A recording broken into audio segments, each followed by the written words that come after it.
Benar Tuhan, ketenangan kami hanya ada di dalam Engkau Bapa.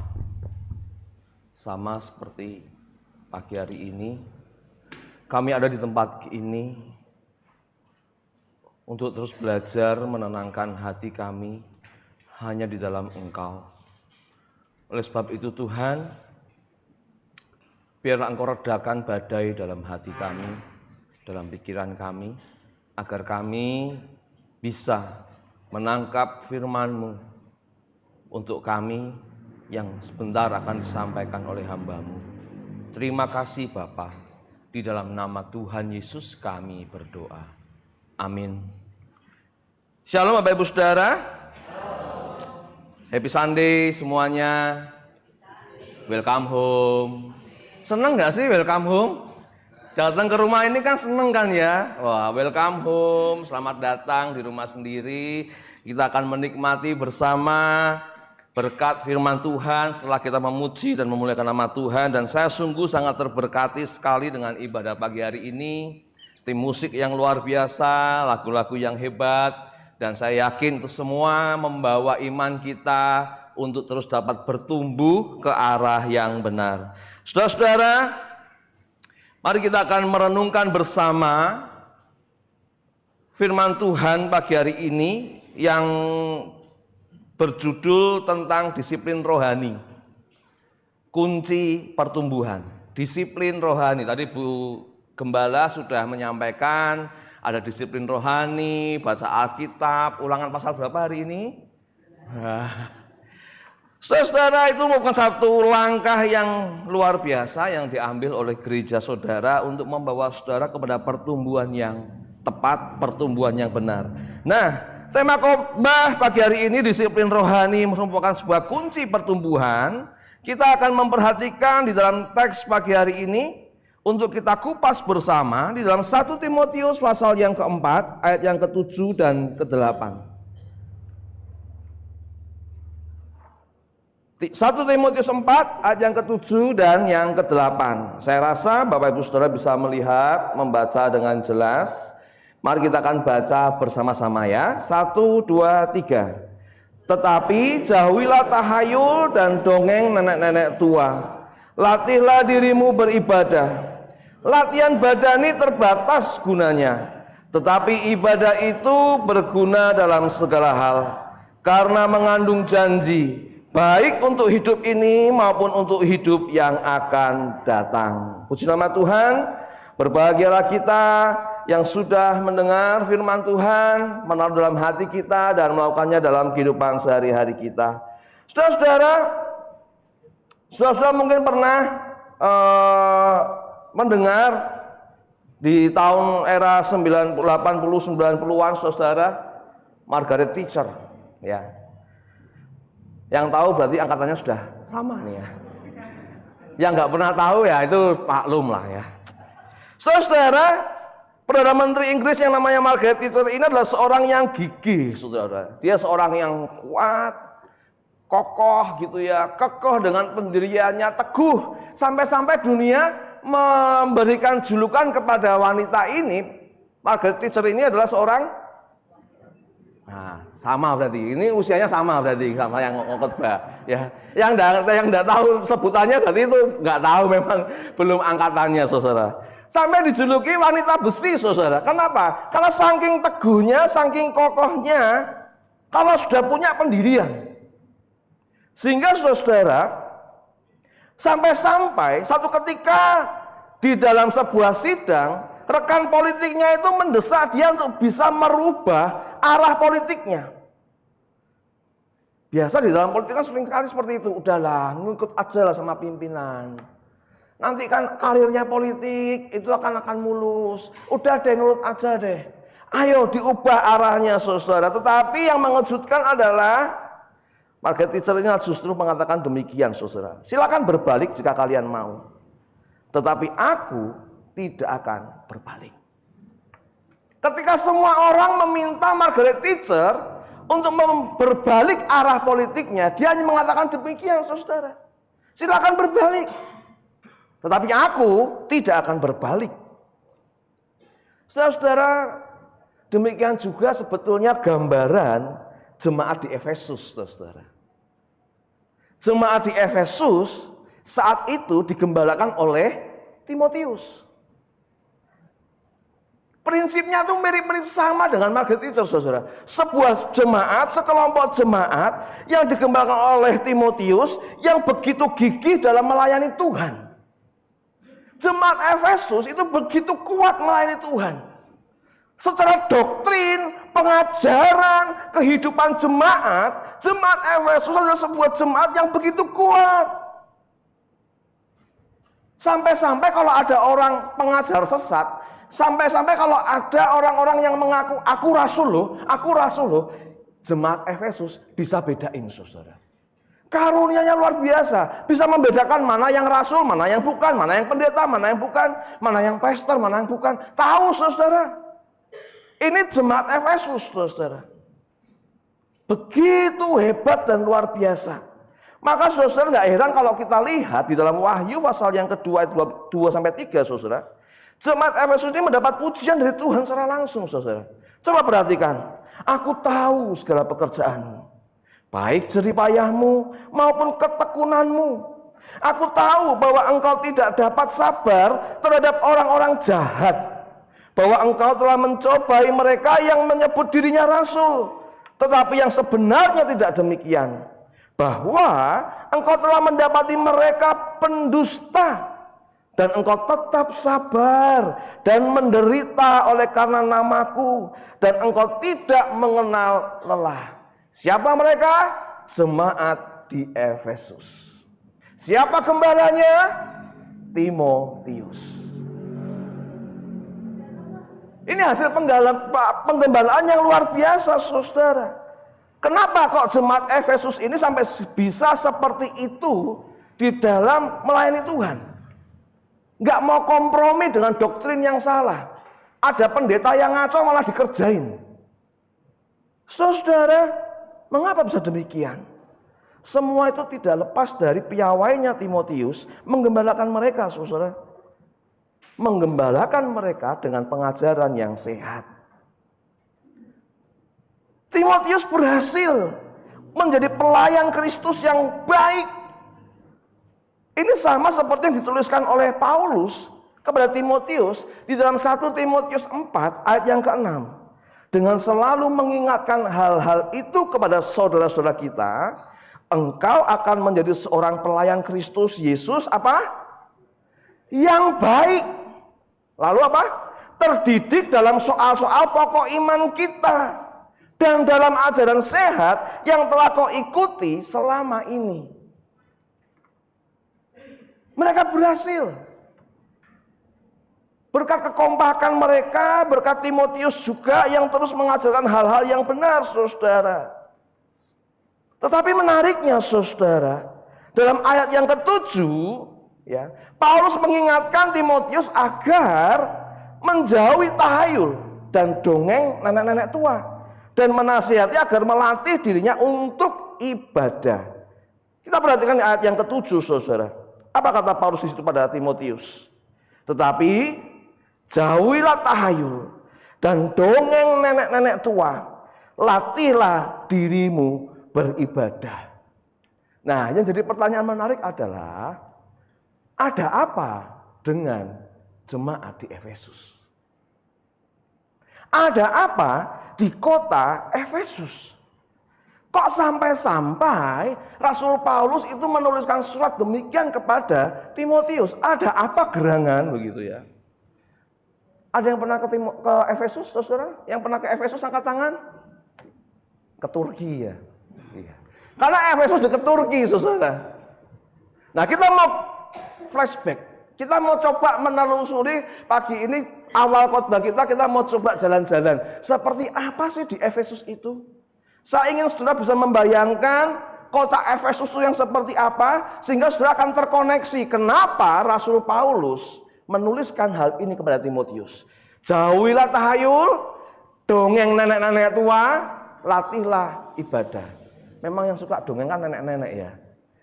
Ya kan, cucu sini cucu kalau mau tidur didongengin dulu gitu kan ya. Ya memang nenek-nenek yang suka dongeng saudara. Tetapi di sini kita mau lihat ada apa sebetulnya saudara. Saudara, kota Efesus sendiri adalah sebuah kota pelabuhan sebetulnya. Jadi di zaman Yunani Romawi pada waktu itu, Efesus merupakan sebuah kota pelabuhan. Bukan kota kecil, tapi kota besar. Ya mungkin seperti Semarang lah saat ini ada pelabuhannya juga saudara. Nah kalau saudara yang tinggal dekat pelabuhan, maka saudara akan tahu ada apa saja di sana. Di sana akan ada banyak pertemuan budaya. Orang jualan, orang dagang, orang trading begitu ya. Ketemunya di pelabuhan saudara. Dan mereka membawa budayanya masing-masing. Dan yang terkenal di Efesus adalah ada seorang patung dewi yang sangat dipuja-puja di kota Efesus.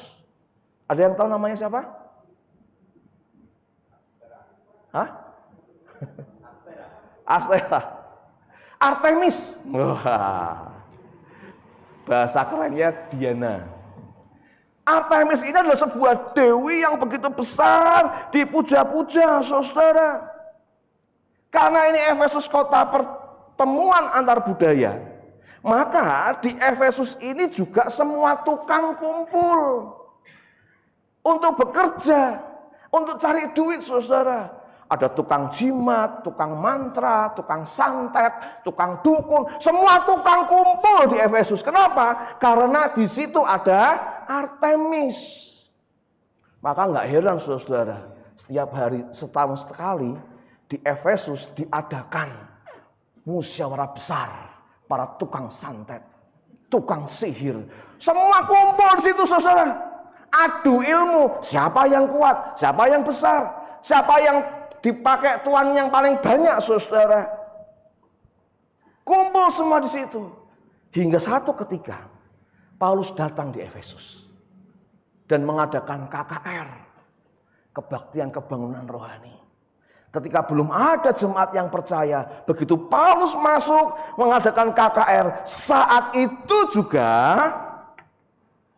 banyak orang di Efesus bertobat, menyerahkan hidupnya kepada Kristus karena pelayanan Rasul Paulus, saudara.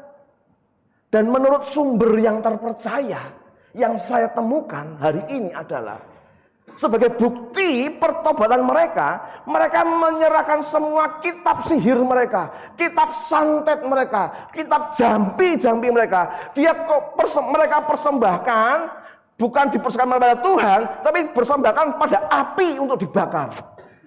Karena mulai hari ini, aku sudah menjadi pengikut Kristus, aku tinggalkan hidupku yang lama. Maka seluruh kitab ini aku bakar. Pas KKR saudara. Ada yang pegang api, korek, bensin, tarik. Wah, siap ya. Semua doa ya. Doa puasa kan? Oh ya, doa puasa. Kita semua ya, siap ya. Kita bakar sama-sama. Hitungan yang ketiga kita akan sebut bersama dalam nama Yesus. Oke? Siap. Wah.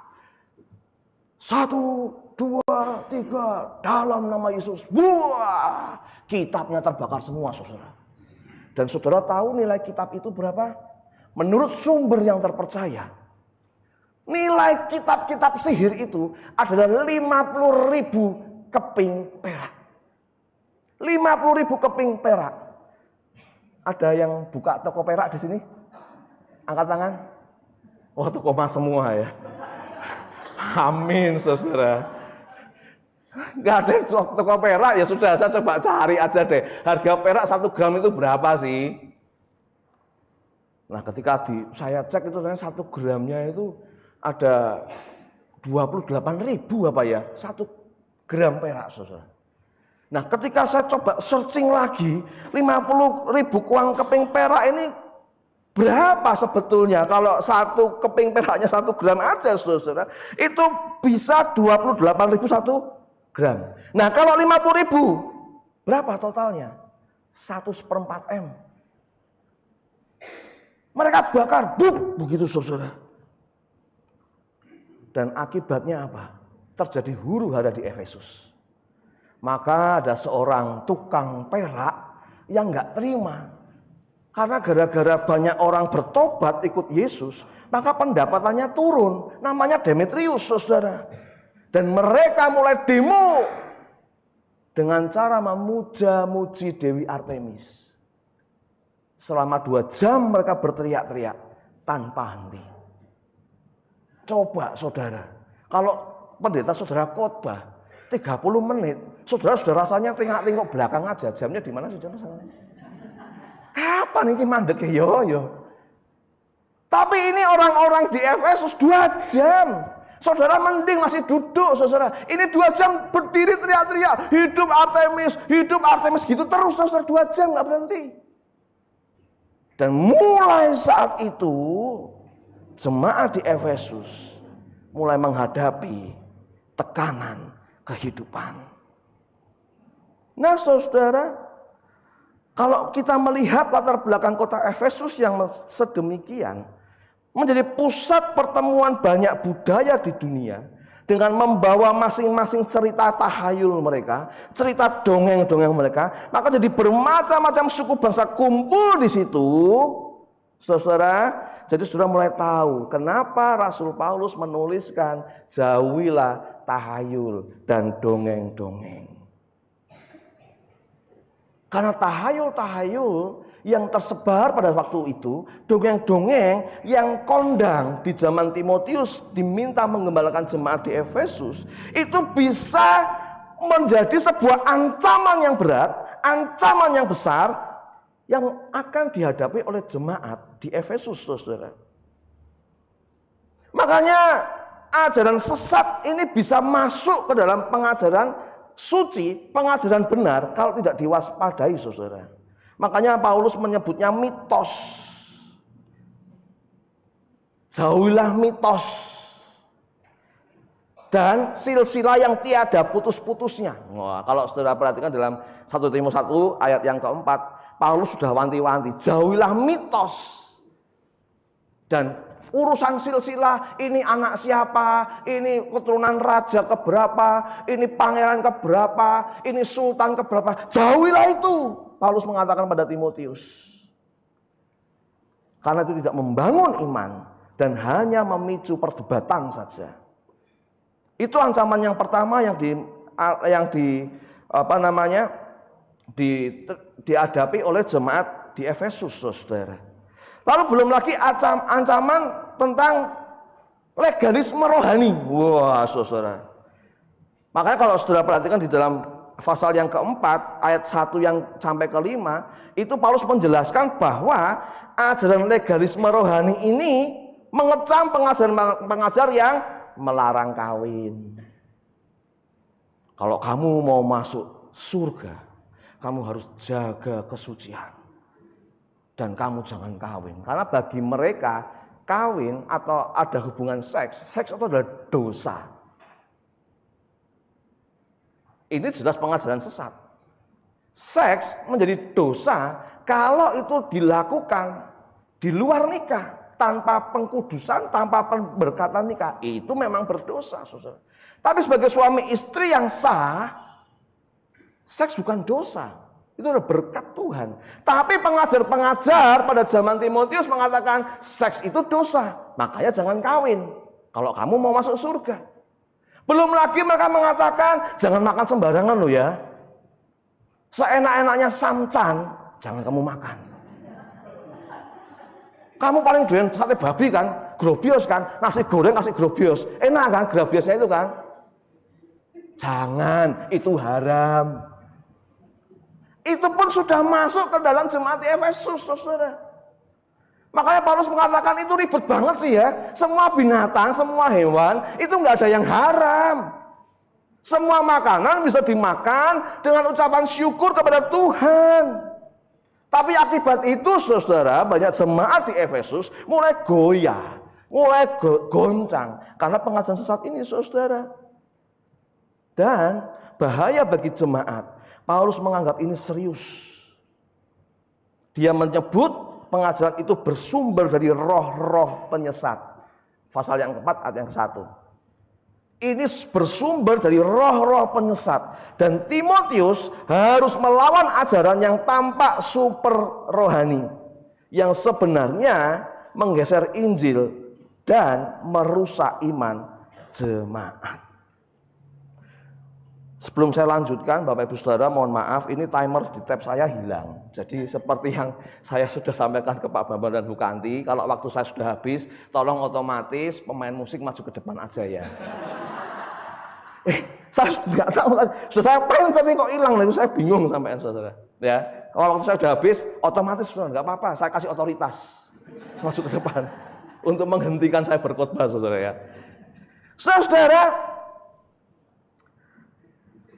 inilah yang menjadi permasalahan besar yang dihadapi oleh jemaat di Efesus yang digembalakan oleh Timotius. Oleh sebab itulah Rasul Paulus menulis kepada Timotius. Enggak cuma 1 surat, 2 surat. Paulus tulis kepada Timotius. Kenapa? Karena Efesus jemaat yang penting sekali. Berada di pusat kota. Kansnya penginjilan besar, luas. Kansnya memenangkan banyak jiwa besar. Tapi ancaman terhadap pertumbuhan iman jemaat juga besar. Juga berat. Makanya Rasul Paulus mengatakan, tetapi jauhilah tahayul dan dongeng nenek-nenek tua. Latihlah dirimu beribadah. Saudara pikir, apakah ini hanya berlaku pada waktu itu saja?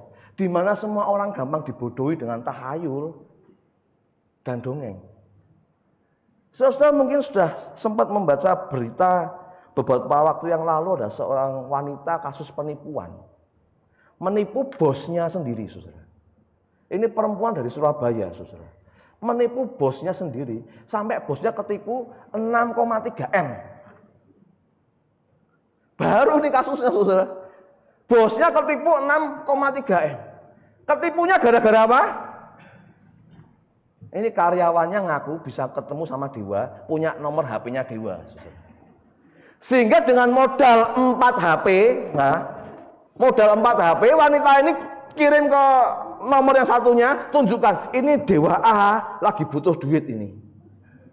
Tolong kamu kirimkan untuk kirim ke panti asuhan mana, kirim ke mana. Nanti yang Dewa satunya telepon lagi, saudara. Ngechat lagi. Oh, ini Dewa si B. Dia minta supaya kamu, kalau kamu mau diberkati, kalau usahamu mau maju, kamu mesti kirim duit sekian ke panti asuhan yang mana. Panti asuhan. Bosnya percaya, saudara. Dan itu berlangsung berapa lama? Hampir 6 tahun. 6 atau 8 tahun, saudara. Dan bosnya mengalami kerugian 6,3 M. Terbongkarnya dari mana? Satu ketika bosnya ngomong sama temennya, ngobrol sambil ngopi. Wah, kamu kok bisa maju besar gitu ya. Lalu mungkin ini bosnya mulai ngomong, iya aku sering kali ditelepon sama Dewa itu loh, untuk suruh kirim persembahan ke panti asuhan ini, panti asuhan. Lah Dewanya telepon kamu lewat apa? Lewat WhatsApp. Siapa yang pegang? Itu karyawanku. Dia punya koneksi langsung dengan Dewa. Dengan 4 HP itu, saudara. Loh, zaman sekarang loh, saudara, masih ada orang yang percaya sama tahayul semacam ini, saudara. Setelah dibongkar sama temennya, baru terbuka pikirannya. Dan saya juga percaya, kalau kita sudah dibongkar pikirannya dengan Injil, maka terbuka semuanya. Ya inilah kondisinya, saudara. Hari gini pun masih ada orang yang tertipu dengan tahayul dan dongeng, saudara. Di zaman sudah berkembang loh, saudara. Itulah sebabnya, saudara, mengapa Timotius diminta untuk menjauhi tahayul dan dongeng. Karena dengan tegas Roh mengatakan demikian, saudara. Di waktu-waktu kemudian ada orang yang akan murtad, lalu mengikuti roh-roh penyesat dan ajaran-ajaran setan oleh tipu daya pendusta-pendusta yang hati nuraninya memakai cap mereka.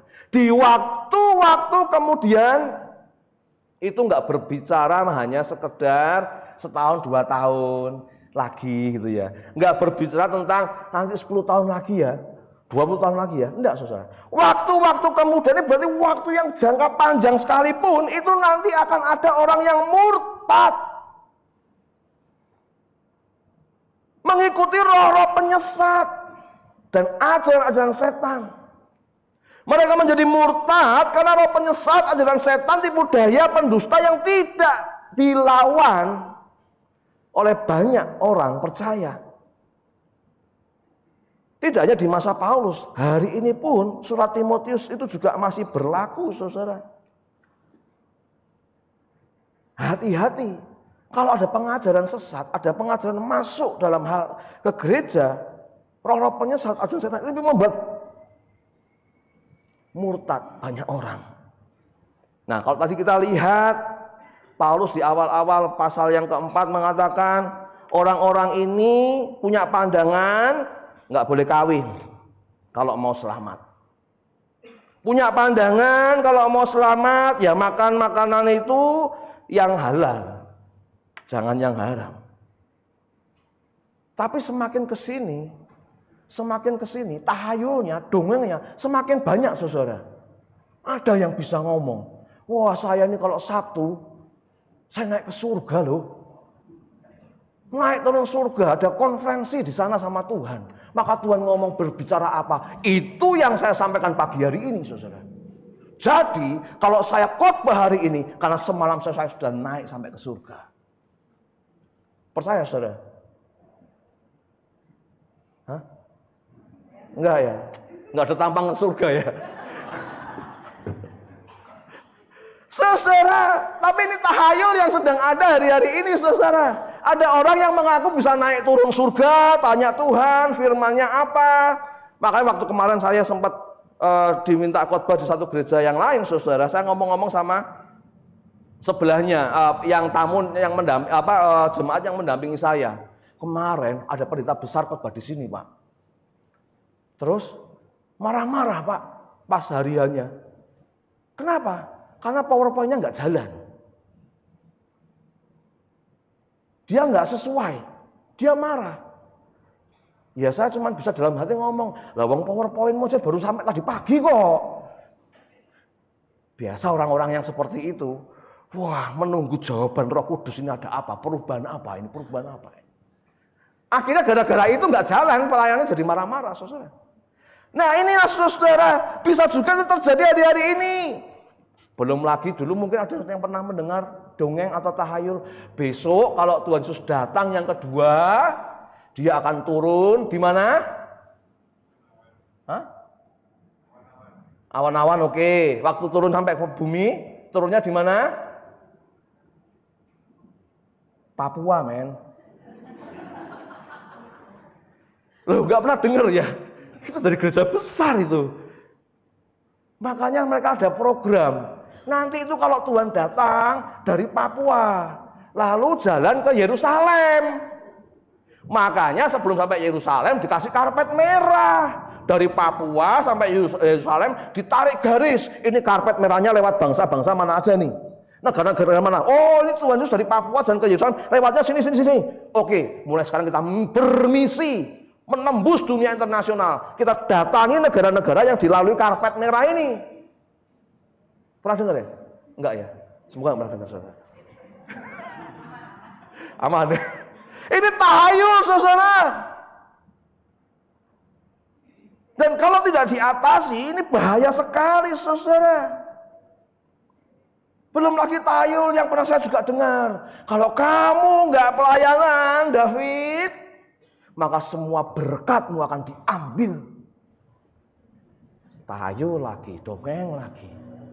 Belum lagi yang mengatakan bahwa kalau kamu nggak rajin memberikan perpuluhan, persembahan, nggak terlibat pelayanan di gereja, maka hidupmu tidak akan diberkati. Maka kalau kamu mau diberkati, rajinlah bayar perpuluhan, kasih persembahan, ikut terlibat pelayanan, baru hidupmu diberkati. Semakin banyak memberi, semakin kamu banyak menerima berkat. Dan kalau tidak diwaspadai, pengajaran-pengajaran yang semacam ini sama seperti tahayul dan dongeng-dongeng nenek-nenek tua. Nah, ingat ya, kalau kita hari ini bisa kaya, karena dulu emak engkongmu itu rajin kasih perpuluhan, nak. Makanya sekarang perusahaannya dijagai sama Tuhan. Kenapa? Karena rajin kasih perpuluhan. Dongeng, saudara. Serius. Kalau sampai saudara dan saya melayani Tuhan dengan motivasi supaya mendapatkan berkat berlimpah, kita sedang berjalan di jalan yang sesat. Engkau dan aku sedang bukan melayani Tuhan, tapi engkau dan aku sedang melayani diri sendiri. Maka saudara, jika segala sesuatu yang kita kerjakan, lakukan dalam gereja hanya untuk mendapatkan berkat, jangan-jangan nih, selama ini yang menjadi Tuhan dalam hati kita adalah berkat. Bukan Allah sang pemberi berkat. Kalau tujuan kita hanya menggapai berkat, kita aktif terlibat pelayanan, kita aktif bermurah hati, bukan untuk berjumpa dengan sang pemberi berkat, tapi kita fokus untuk mendapatkan berkat. Jangan-jangan di dalam hati kita, berkat itulah yang sudah menjadi Tuhan kita. Kita lebih berhasrat mengingini berkat daripada Tuhan sang pemberi berkat. Kita lebih peduli dengan hadiahnya daripada yang memberi hadiah. Dan semua tahayul, dongeng di atas tadi saya cerita saudara, itu tidak berdasarkan Injil yang menceritakan betapa besarnya kasih karunia Allah kepada saudara dan saya, orang yang berdosa ini. Maka untuk jemaat Tuhan di tempat ini, saudara, segala ajaran yang tidak berlandaskan Injil, yang benar sama seperti tahayul, ya, dan dongeng itu sama-sama dongeng dan tahayul, saudara, yang akan menyeret kita semakin menjauh dari kasih karunia Allah. Segala ajaran yang tidak berlandaskan Injil yang benar itu sama seperti tahayul dan dongeng-dongeng yang akan menyeret jemaat semakin menjauh dari kasih karunia Allah. Maka nggak heran, jujur ya, kalau saudara mau lihat, cek di internet, jumlah kekristenan itu menurun. Banyak orang Kristen murtad. Kenapa? Karena ketemu dengan pengajaran yang tidak sesuai dengan Injil. Berapa kali saya mendengar, berjumpa dengan orang yang mengatakan, aku sudah rajin kasih perpuluhan. Setiap bulan aku mengutamakan Tuhan. Tapi lihat hidupku sakit, penderita. Katanya Tuhan menyembuhkan. Aku sudah percaya Tuhan Yesus, mana hasilnya? Ternyata sama saja. Murtad deh akhirnya. Katanya kalau memberi perpuluhan, Tuhan akan kembalikan berlipat-lipat kali ganda. Mana? Aku malah tombok banyak. Utangku di mana-mana malah nggak selesai. Karena yang harusnya aku buat bayar hutang, aku berikan pada perpuluhan. Dengan harapan dikembalikan berlipat-lipat kali ganda. Tahayul, saudara. Dongeng. Gak sesuai dengan Injil, saudara. Jika kita menjauh dari Kristus, maka berarti kita sedang berjalan mendekat kepada yang bukan Allah. Jangan-jangan kita sedang mendekat kepada berkatnya saja, bukan kepada pribadinya.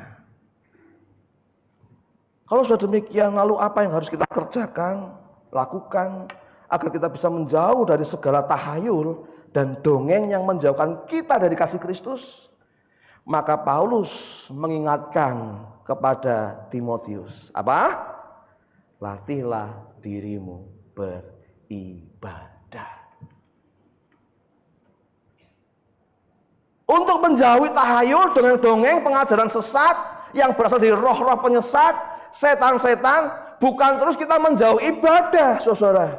Bukan terus mengatakan olah padha wae gereja ora nang gereja. Makanya sampai didorong-dorong, ditarik-tarik gitu ya. Kok sudah ada konsep ya? Sama aja lah. Senin, Selasa, Rabu, Kamis, Jumat sama aja. Enggak, saudara. Rasul Paulus justru berkata kepada Timotius, latihlah beribadah. Kenapa? Karena latihan badani terbatas gunanya. Tetapi ibadah itu berguna dalam segala hal. Karena mengandung janji, baik untuk hidup ini maupun untuk hidup yang akan datang. Saudara-saudara, kata latihlah dalam bahasa Yunaninya itu menggunakan kata gymnazo. Dari kata gymnazo inilah muncul kata gimnastik. Nah, nge-gym itu ternyata sudah ada di Alkitab, saudara. Jadi bapak-bapak jangan takut kalau nge-gym ya. Jangan terus ngomong, Pak, kan firman Tuhan katanya kan latihan badan ini terbatas, Pak. Ya sudahlah, Pak, saya mending ibadah daripada olahraga. Ibu-ibu senggol bapakmu, olahraga ben sehat gitu. Ketika Rasul Paulus mengatakan bahwa latihan badani terbatas, saudara, itu bukan berarti Paulus mengatakan nggak perlu latihan badani. Kata gimnaso yang dipakai oleh Rasul Paulus adalah istilah dunia olahraga sebetulnya. Yang artinya berlatih dengan keras seperti atlet-atlet di gimnasium. Latihan dengan keras seperti atlet-atlet itu, saudara. Nah, Paulus sedang mengangkat gambaran latihan jasmani untuk berbicara tentang latihan rohani. Latihan badani dipakai oleh Rasul Paulus. Ya memang itu terbatas. Ya terbatasnya waktu kita hidup aja, saudara. Ketika sudah mati ya yang buat latihan gym ya udah nggak ada gunanya. Tapi kalau latihan ibadah itu ada gunanya. Buat hari ini, bahkan untuk hari ketika mati kita nanti itu masih berguna, saudara. Saudara, perintah latihlah dirimu berarti ada usaha sungguh-sungguh dalam merespon iman. Tetapi itu tidak meniadakan anugerah. Justru melalui latihan ibadah itu akan menjadikan cara kita merespon anugerah.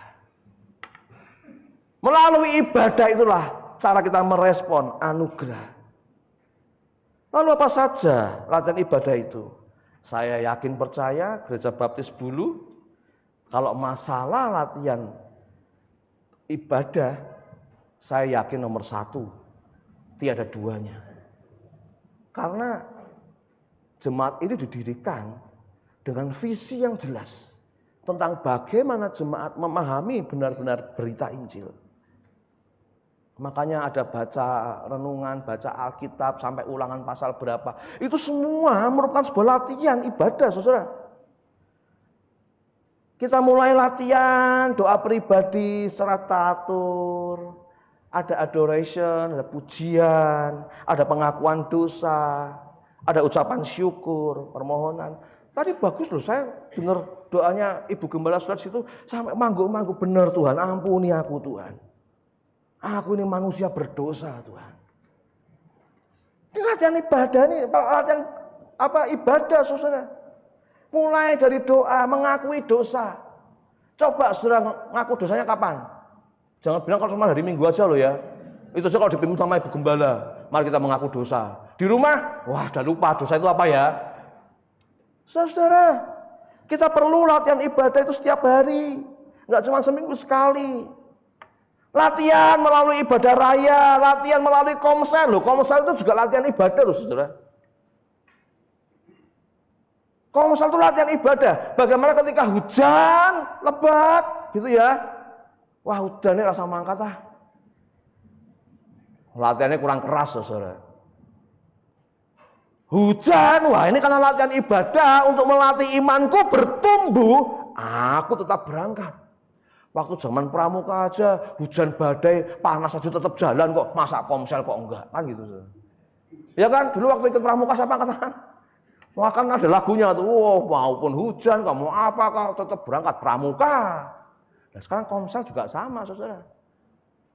Bukan malah, Bu, udah nih Bu, enak nang omah ngeteh ya Bu, pesen GoFood sego goreng, apa gedang goreng Bu.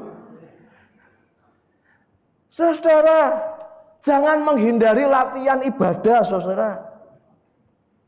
Latihan melalui pelayanan dan kasih, diakonia, besuk, visitasi. Melayani sesuai karunia, itu juga latihan ibadah, saudara. Kalau nggak ada karunia mengajar, jangan ngomong sama pendetanya, aku mau khotbah Pak. Oh, nggak ada karunianya kok. Tapi kalau sudah karunianya main musik, dikasih karunia Tuhan untuk mengajar sekolah minggu, dikasih karunia Tuhan untuk merawat fasilitas gereja, pakai itu sebagai bentuk latihan ibadah, saudara. Latihan melalui komitmen, perpuluhan, persembahan, wajib, saudara. Jangan terus bilang, wah nggak usah perpuluhan ya Pak, kan tadi Bapak bilang mitos. Enggak, saya nggak ngomong itu mitos, saudara. Yang saya bilang mitos itu kalau ada orang ngomong ngasih perpuluhan, berkatnya berlipat-lipat kali ganda, itu mitos, itu tahayul. Tetapi memberi perpuluhan, persembahan, itu bagian dari latihan ibadah kita. Ketika kita memberi perpuluhan dengan hati, aku mengucap syukur Tuhan. Karena di dalam segala kekuranganku, Engkau masih terus mencukupkan aku. Latihan ibadah. Jangan kasih perpuluhan, Tuhan, aku sudah kasih 1 juta loh Tuhan. Kembalikan 10 juta ya Tuhan. Mitos. Semua berawal dari latihan badani kita, saudara. Latihan ibadah kita, saudara. Ikut perpuluhan, memberikan persembahan. Kalau kita sudah benar dalam Injil, maka segala sesuatu yang kita lakukan akan diimbangi dari motivasi hati yang benar. Kita melakukan semua itu sebagai bentuk ucapan syukur. Dan latihan ibadah yang merupakan gym terberat, gym terpaling susah, latihan ibadah di dalam penderitaan. Dan Tuhan pakai penderitaan yang mungkin hari ini kita rasakan dan kita miliki sebagai bentuk untuk mengejim saudara, membentuk iman saudara, menumbuhkan iman saudara sesuai dengan apa yang Tuhan mau. Maka saudara, sama seperti latihan badani yang butuh disiplin untuk hasil yang maksimal, demikian juga dibutuhkan disiplin dalam latihan ibadah untuk meraih tujuan. Disitulah letak disiplin sejati seorang Kristen sebagai kunci pertumbuhan. Nah, ada 3 pertanyaan sederhana saudara yang ingin saya sampaikan pada saudara. Ketika saudara latihan ibadah, ya tadi latihan ibadah ada macam-macam ya. Tiap hari Minggu, komsel, perpuluhan, persembahan, doa puasa, bikin renungan. Itu latihan ibadah. Nah, ini saudara, ada 3 pertanyaan yang perlu saudara terus renungkan. Ketika aku melakukan ini, apakah ini menolong aku sanggup memandang Kristus lebih indah? Ketika engkau mengalami penderitaan, pertanyakan ini, apakah melalui penderitaan ini menolong aku memandang Kristus lebih indah? Apakah pelayananku, latihan ibadahku ini mendorong aku lebih mengasihi Allah dan sesama lebih sungguh-sungguh? Atau basa-basi? Nah, ini perlu dipertanyakan saudara. Apakah aku memberikan perpuluhan, persembahan, pelayanan, ngajar sekolah minggu, ada di dalam suasana menderita, apakah aku melakukannya sebagai respon atas anugerah, bukan untuk membuktikan diri di hadapan Tuhan atau orang? Saudara, ini Ronnie Coleman. Tahun 98, dia meraih 8 kali berturut-turut Mr. Olympia. Mr. Olympia ini adalah sebuah gelar kayak Miss Universe gitulah. badannya yang paling gede, yang paling hebat. Itu dulu dia, saudara. Dia latihan badani, dia latihan fisik, badannya, wow, ini olahraga loh ya, jangan mikir yang enggak loh ya. Badannya besar, hebat. Tapi yang saudara tahu, tuanya seperti apa? Untuk jalan saja enggak bisa. Untuk jalan saja enggak bisa, saudara. Karena dia begitu mendisiplin dirinya. Beban yang diangkat berat melebihi semua yang seharusnya diangkat. Disiplin tinggi, saudara. Tetapi di masa tuanya, untuk mengangkat dirinya sendiri pun dia nggak bisa. Saudara, latihan disiplin badani dengan keras dapat mendatangkan cedera yang berbahaya untuk badan. Tapi saudara perhatikan, latihan disiplin rohani dengan keras tanpa mengingat kasih karunia itu pun juga akan mendatangkan celaan yang berbahaya bagi jiwa. Mengapa banyak orang Farisi? Mengapa banyak orang-orang yang merasa paling hebat dalam ilmu keagamaan, dalam pelayanan? Mengapa ada orang-orang yang merasa, aku ini loh kalau mimpin pujian semuanya ngangkat. Sak kursi-kursinya ngangkat. Saudara, hati-hati. Saudara boleh disiplin rohani. Itu harus ya, catat baik-baik, harus disiplin rohani. Tetapi kalau tidak diimbangi dengan kasih karunia, mengingat pengorbanan Kristus, maka itu akan mendatangkan celah bagi kita. Maka di dalam kitab Wahyu, yang tadinya Kristus memuji, jemaat Efesus hebat, bisa melawan pengajaran sesat, bisa membedakan rasul, bisa ngerjain evangelis, bisa ngerjain pendeta begitu ya. Karena kalau tahu pun ada pengajaran yang sesat, dia malah dikerjain gitu ya. Di ayat yang 4-5 dikatakan demikian, namun demikian aku mencela engkau. Kenapa? Karena jemaat di Efesus meninggalkan kasih yang semula. Maka di dalam kitab Wahyu dilanjutkan, sebab itu ingatlah betapa dalamnya engkau telah jatuh. Bertobatlah dan lakukan lagi apa yang semula engkau lakukan. Jika tidak demikian, aku akan datang kepadamu dan aku akan mengambil kaki dianmu dari tempatnya jika engkau tidak bertobat. Disiplin dalam pengajaran, oke, jemaat Efesus. Berbicara tentang kebenaran, juara 1. Bisa membedakan mana yang kejam, mana yang jahat, mana yang salah. Tapi mereka karena lupa akan kasih karunia, membuat mereka lupa akan kasih mula-mula mereka.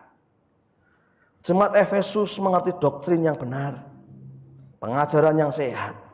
Mereka membenci apa yang Tuhan benci. Tetapi mereka lupa kepada kasih yang membawa mereka berjumpa dengan Kristus. Dan saya percaya di sini nggak ada yang seperti itu. Di sana sini banyak, kata Pak Bagus Suryanto. Ngomong selalu. Saudara, maka sebagai penutup khotbah kita pagi hari ini, bagaimana agar kita dapat menjalani disiplin rohani yang mengandung janji tanpa melupakan awal datangnya kasih. Karena yang bahaya itu kita pelayanan, tapi kita lupa bagaimana Kristus memberikan kasih kita pada kita pertama. Kita rajin ibadah, kita terjang angin badai, datang komsel, kita semangat, tapi jangan sampai engkau lupa kasih mula-mulamu kepada Kristus. Maka pertanyaannya adalah bagaimana agar kita dapat menjalani ibadah rohani yang mengandung janji tanpa melupakan awal datangnya kasih, dengan menaruh semua pengharapan kita kepada Allah yang hidup, juru selamat kita semua, bukan kepada berkat duniawi apa yang akan kita terima. Maka di dalam 1 Timotius 4 ayat yang 9 dan sampai 11, saudara. Next. 1 Timotius 4 ayat 9-11 katakan demikian saudara. Perkataan ini benar dan patut diterima sepenuhnya. Itulah sebabnya kita berjerih payah dan berjuang. Karena kita menaruh pengharapan kita kepada Allah yang hidup, Juru Selamat semua manusia. Dikatakan apa? Terutama mereka yang percaya. Ayat 11 saudara. Beritakanlah dan ajarkanlah semuanya itu.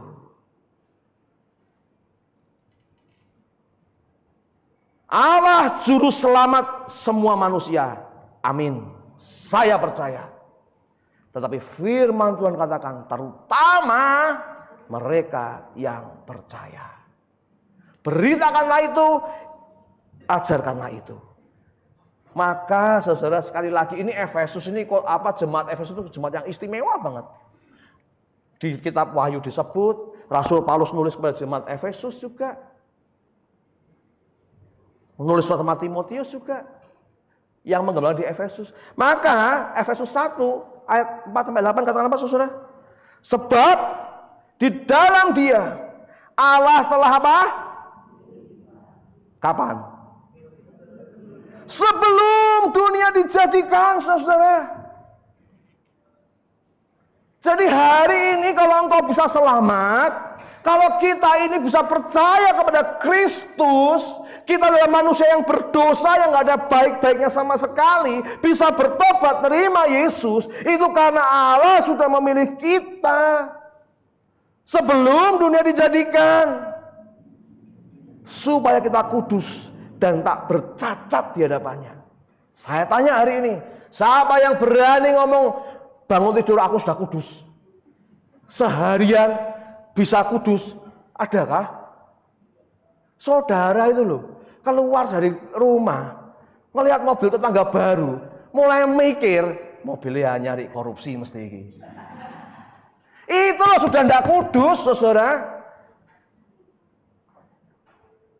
Dan kalau sampai tidak kudus, resikonya apa? Mati. Punya pikiran elek sithik wae. Tumben yo bojoku kok masak kurang asin yo. Aku salah opo yo? Apa aku tahu anu yo? Saudara ngomong gitu tok itu loh saudara. Belum lagi minum kopi, teh pagi hari. Ya ampun, manisnya minta ampun nih bojoku nek gawe kopi teh. Gak ngerti ta aku iki pabrik gula. Pengen aku mati ta. Itu loh sudah gak kudus saudara. Setiap pikiran kotor, pikiran buruk, pikiran negatif yang kita miliki membuat kita tidak kudus. Lalu mengapa kita masih disebut sebagai orang kudus? Kenapa? Karena ada Kristus di dalam hatimu dan hatiku yang menutup semua pelanggaranmu. Sehingga setiap kali Allah murka karena ketidakkudusan kita, Kristus selalu menutupi semuanya. No. Lihat aku. Sudah aku tebus. Maka hari ini kita setiap hari bisa bertobat. Tunggu dulu ya Bapak. Kasih kesempatan mereka bertobat. Wah, saudara bertobat. Hari ini, oh Tuhan ampuni aku Tuhan. Besok gitu lagi. Kudusnya hilang. Hilang lah karena pikirannya buruk. Ketika Allah murka, kembali lagi Kristus. No. Stop. Jangan marahi dia. Aku aja. Aku udah tanggung semua dosanya. Kasih kesempatan lagi ya, biar bertobat. Maka setiap hari kita bisa melakukan pertobatan. Kenapa? Karena Kristus. Dan itu sudah dirancang sejak dunia belum dijadikan. Ayat yang kelima saudara. Dalam kasih ia telah apa? Menentukan kita dari semula. Untuk apa? Jadi anak-anaknya. Sebelum kita bisa ngomong, mama, papa.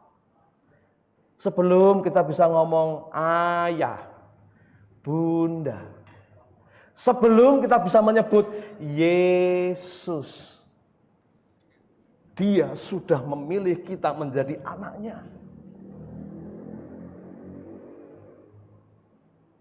Seharusnya inilah yang menjadi dasar kita melayani Tuhan. Melatih ibadah kita sebagai ucapan syukur. Sebelum dunia ada, sebelum bumi ini ada, sebelum aku lahir, Allah sudah menentukan aku terlebih dahulu untuk mengenal Dia melalui Kristus. Kalau sudah seperti ini, masihkah engkau mau hitung-hitungan? Tuhan, aku kasih perpuluhan loh Tuhan, kasih balik ya Tuhan. Kalau sudah seperti ini, masihkah engkau mau hitung-hitungan? Tuhan, aku sudah pelayanan loh Tuhan, berkati pekerjaanku ya Tuhan, berkati keluargaku ya Tuhan, karena aku sudah pelayanan loh Tuhan. Enggak, saudara. Sebelum kita bisa memanggil namanya, Dia sudah terlebih dahulu memanggil nama kita. Saudara, melalui disiplin rohani, melalui latihan ibadah setiap hari, jemaat Tuhan akan selalu kembali diingatkan betapa kasih Allah kepada kita melalui salib Kristus itu begitu besar. Karena begitu tercemarnya kita oleh dosa, tanpa sadar kita semua sedang berjalan dalam jalan pembantaian maut. Dan Kristus yang kudus menjadi tercemar karena dosa saudara dan saya. Dia menghadapi sendiri jalan maut itu di kayu salib. Kenapa?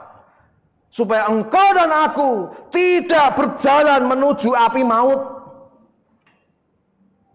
Dengan demikian saudara, next, disiplin rohani melalui latihan ibadah yang kita lakukan setiap hari bukan lagi untuk meraih berkat duniawi, melainkan karena kita sudah terlebih dahulu diraih oleh Allah yang penuh kasih.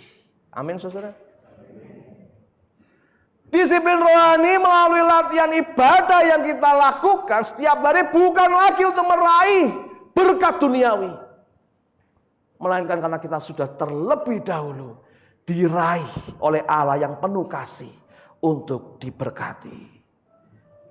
Kiranya Roh Kudus terus memampukan kita untuk mendisiplin rohani kita melalui latihan-latihan ibadah, dan Ia kiranya memakai itu agar kita bertumbuh dalam iman pengenalan akan Allah yang diserupakan dengan anaknya yang tunggal, yaitu Kristus. Amin.